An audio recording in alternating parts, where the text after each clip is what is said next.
નમસ્કાર, આપની સાથે હું છું લવલીન. બુલેટિનની શરૂઆત મહત્વપૂર્ણ સમાચારોની સાથે કરીશું. સ્વામિનારાયણ મંદિર વડતાલ ધામ સંચાલિત સુપ્રસિદ્ધ યાત્રાધામ સારંગપુર ધામમાં શ્રી કષ્ટભંજન હનુમાનજી મંદિર ખાતે શાસ્ત્રી સ્વામી હરિપ્રકાશ દાસજીની પ્રેરણાથી તેમજ કોઠારી વિવેક સાગરદાસજી સ્વામીના જે માર્ગદર્શન છે તેમનાથી પવિત્ર ધર્મનાશ નિમિત્તે શ્રી કષ્ટભંજન દેવને દિવ્ય શણગાર એવું તુલસી પૂજન દિવસનું મહત્વ દર્શાવતું એક સુશોભન કરવામાં આવ્યું હતું. મહત્વનું છે કે આજે સવારે 5:45 કલાકે શણગાર આરતી કરવામાં આવી અને બીજી તરફ 51 કિલો સુખડીનો અન્નકૂટ ધરાવવામાં આવ્યો હતો.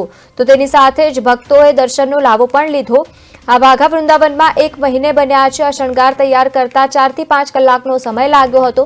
પવિત્ર ધનુર્માસ નિમિત્તે શ્રી કષ્ટભંજન હનુમાનજી મંદિરમાં આયોજિત સારંગપુર ધામમાં પારિવારિક શાંતિ માટે મંદિરના પટાંગણમાં પણ હનુમાન ચાલીસા યજ્ઞનું આયોજન કરવામાં આવ્યું.